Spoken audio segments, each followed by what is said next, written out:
now it's the Rob from 106.1 KISS FM alongside my broadcast colleague. What's up, Derek Cornish from WKDQ, and welcome back to the Enhancement Talent. So good to see you here during this holiday season. It's been a weird couple of weeks with wrestling. Indeed. Last time we had a fruitcake eating contest as the focus of the Enhancement Talent, and we do know that CM Punk has signed with the UFC. Yes, absolutely. Yes, we know that. We will discuss that at length for sure. That deserves its own episode. Yeah, absolutely. And we'll make sure we'll even get some star witnesses in here as well. Yeah. For that. But let's talk about Mick Foley real quick. I thought Mick Foley was amazing. I thought that it's such a moment that we talked about. We'll remember that forever. Yeah. It needs to be said two things. Number one, it cannot go unsaid that he was so extraordinarily generous at the end of that meet and greet. He hung out with everyone, signed whatever, was just a real giving celebrity in an instance like that. Yeah, and let's not even, talk about the fact that he gave all of his profits to the Albion Fellows Bacon Center. That was my second point. The entire fee for bringing him out there and every cent from merchandise sold. I mean, I bought a $26 book while we were out there. Yeah. It was all going to the Albion Fellows Bacon Center. So Foley went up 1,000,000 points this weekend in my book. Yeah, absolutely. Hall of Famer in the WWE, but in life, just a good dude. So, I agree. So it was cool. If you haven't seen that episode, go back and watch it. Because we had fun there in Santa Claus, Indiana. It was a good time. I think if you're watching it here on KISS, if you just keep playing after this video, it'll roll right into last week's episode. There you go. That's cool. And before we get into our predictions for TLC, we're coming off of the Slammy Awards, which always seems to kind of set up the next fiscal year. It's starting to get into that WrestleMania mode. And I guess we did get an email kind of asking about a couple of those things. Got an email from one of our viewers, Steve. He thought the WWE got some things wrong on the Slammy Awards. It's, in my opinion, in almost all categories with the possible exception of Superstar of the Year, they were, in my opinion, dead on. Especially Match of the Year. When they were showing the nominees for Match of the Year, Survivor Series, out of nowhere. I was not expecting anything from that match. I feel like that was the best match. Storytelling, everything that happened in that match was 100% dead on. I loved it.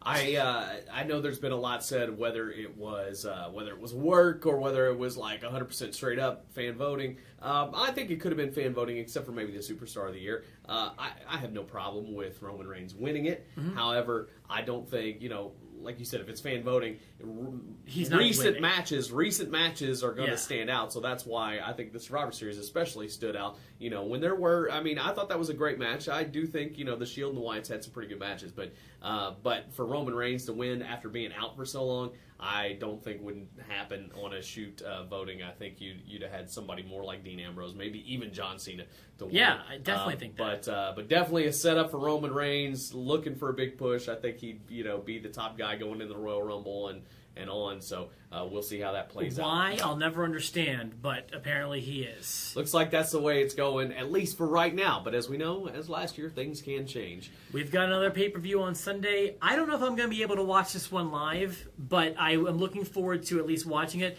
I didn't realize what a lot of the matches were until I saw the card in front of me, and I think it looks like a solid show. It's been a sleepy couple weeks with Raw, but looking at the card, it looks good. So we'll see. Let's start with the pre-show. This new stable, which we haven't talked about a whole lot, it's New Day with Kofi Kingston, and I'm not sure which one of the incarnations will go, but Kofi Kingston, Big E, and Xavier Woods taking on Gold and Stardust. While I feel like the New Day has not been handled properly in the 2 weeks since their debut, I'm hoping that this will be the time where they get a clean win over Gold and Stardust. Yeah, I would hope so too, and I think that's probably where they're going. It's weird because I don't know. They haven't really told us who New Day is and why they are what they are. We saw the original vignettes, and I thought, there's some potential here, but we don't really know why they exist. And I hope we know more of that soon. I wish they would have done more in their debut. I wish they would have either won that tag match or at least lasted a lot longer than they did, because they could use that initial optimism. Sure. Next up, it's a first time ever that I'm aware of, a stairs match Big Show versus Eric Rowan. They've added even the little tag. If you look on the website, it's tables, ladders, and chairs, and stairs. And don't forget stairs. Big Show versus Eric Rowan. On this one, I'm going, I don't know why, but I'm going with the Big Show.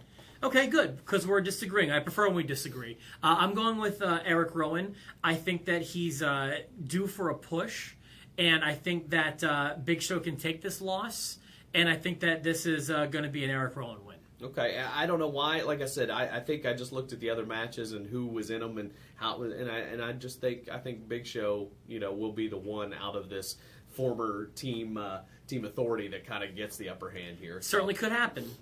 Next up, chairs match: Kane versus Ryback. I like Ryback in this match. While I don't know how long it will last, I think that Ryback is on the receiving end of a push right now. Kane doesn't need the win. Ryback does, and I think he will. Yeah, I think without a doubt this match ends with a shell shock on a chair. Ryback wins. Mm-hmm. I don't see any other way this ends. Next match I have is Nikki Bella and AJ Lee. This title. If you want to believe what the internet says, and honestly, if you want to believe what common sense would tell you, that AJ Lee, guilt by association, would be in the doghouse. Right. And she may be leaving. I don't know if I agree with that, to be honest with you. But that all being said, I still see Nikki Bella getting the victory. Well, then I agree with you 100%. I don't think that she's leaving. I don't think that she's being disciplined. I just don't see her winning on Sunday. Yeah, I don't either. And I still think it was an odd ending to this whole Bella's thing. So I'm very confused to why Bree's a heel, and so I don't know. There may be more layers to that coming soon, hopefully. Tag team title match: Miz and Mizdow defending against the Usos. I think Miz and Mizdow will retain, and I don't really have they're hot right now. The Usos, they're just kind of there, I feel like. And I think that the focus of the tag team division will continue to be on Miz and Stunt Double Mizdow. I'm going to disagree with you on this one, and here's why. Great. We've now seen the vignettes for the Ascension, which one of the teams huge in NXT tonight. It is NXT R Evolution, whatever it is, whatever it's called. It's a weird name, but the Ascension is wrestling tonight and taking on the team of Itami and Balor, and I think they lose. I think they move on to the main roster. And here's what I see: I see the Usos getting the victory, Miz and Mizdow finally having that turn that Mizdow has been due for, and I think Usos lose to the Ascension for the tag team titles on Monday. So you think that the Usos will have it for one day and then lose it on Monday? That's what I think. I don't think that's right, but it's the WWE way of introducing tag teams. I would much rather them continue to build the Usos, continue to build the Ascension, and then put a big match together. That's just not the way they do things. Okay. Ascension debuts Monday, wins tag titles from the Usos. I'm sticking by Miz and Mizdow. That's 2 disagreements we have so far. All right. The U.S. title. U.S. title, Rusev and Jack Swagger. I feel like I've been here before. It does feel familiar. I have Rusev. Yeah, me too. Even though it's weird because you had the feud the first time and Swagger just, looked like the best challenger and was kind of put under, and now he's back and trying it again, a la Ryback, I guess. Sure. But yeah, Rusev wins. I don't think there's any other way it could go. And I think that, like I said, this is a good card, I feel like. Yeah. These next 2 matches, I feel like, were the hardest for me to call. Agreed. Intercontinental Championship ladder match. Luke Harper. He's the champ, correct? Yes. Taking on Dolph Ziggler. I have a feeling this match may steal the show. A close second would be the Bray and Dean Ambrose, but I would love for it to. This match, I think, will be the big one that everybody will be talking about. I love ladder matches. Such a mark for ladder matches. Yeah, and these two, I think, can do it. I mean, Harper being a big guy, usually they don't work in ladder matches, but Harper doesn't work like a big guy all the time. So I will pick Harper in this because I think Dolph Ziggler sometimes looks better losing. And that's a good point. And I think Harper gets the win here, and that feud continues. By the way, I feel like it's a very important trait to longevity in wrestling. Absolutely, being able to lose and not coming off like a loser is very important. If a loss means nothing to your career, you're like Ric Flair was in the '90s. You know, to me, it's a very important trait to have. I also agree. I think Luke Harper wins. I feel like anytime Dolph gets pushed, it gets stopped suddenly. So I don't expect him to win the title. I would love for him to. He's probably one of the best workers on the roster right now. But I feel like Harper is going to continue his reign with the Intercontinental Championship. And don't get me wrong, I don't think this is a stop for the push of Dolph Ziggler. I think he is on a fast track now, and I think this may be his last run to see if he can be something big. And I think he will be. I really feel like they have confidence in him. It seems like they do more than they have in other times. So. I'm not saying you're wrong, but I am saying I'll believe it when I see it. Okay, gotcha. Then we've got TLC. TLC, Bray Wyatt, Dean Ambrose. This was the toughest one for me. Like you said, those two matches were hard to call. I've heard the rumors now that maybe Bray and Undertaker at WrestleMania. Really? I haven't heard that. That would be a great match. Yeah.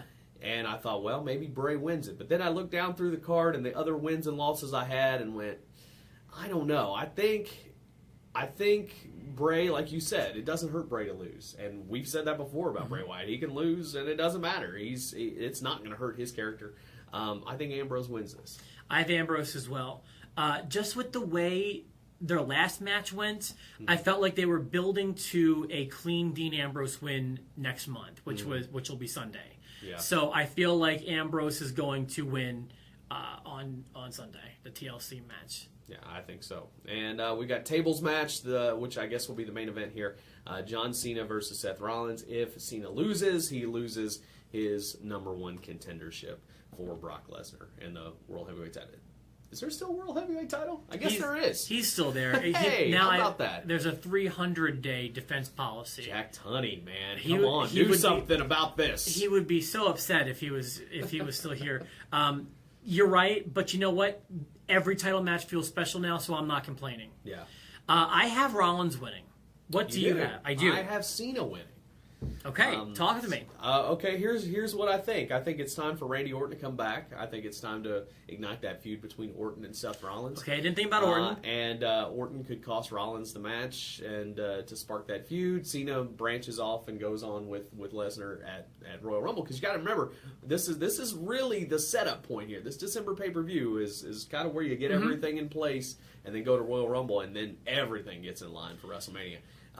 So, I mean, I feel like you still need that match with Cena and Brock, and I think it's going to happen at the Royal Rumble, so Cena has to win. And where do you split Seth Rollins off? I think Orton's the best to do as I just throw my pin. Well, let me quote you, if I could. I don't remember if it was on the Enhancement Talent or if it was off the Enhancement Talent while we were watching Survivor Series, or it may have been Hell in the Cell. You said it didn't make sense for Cena to face Brock again. It doesn't. And I agree with that. And I feel like this is their way of backspacing and making a different kind of feud for Lesnar when he returns. So would it be maybe a 4-way? Could this be something where Orton comes back, pushes them both off the ropes, they both go through the table, and then maybe you've got a fatal 4-way match? Well, I mean, it could be, but I mean, it could be Roman Reigns facing Brock at Rumble. It could be Randy Orton facing Brock at Rumble. It could be any number of things. I just don't see it being Cena. It could be. I just don't see it being him. Well, I mean, they even teased some tension between Rollins and Paul Heyman. Yeah. So, I don't know. But I don't see...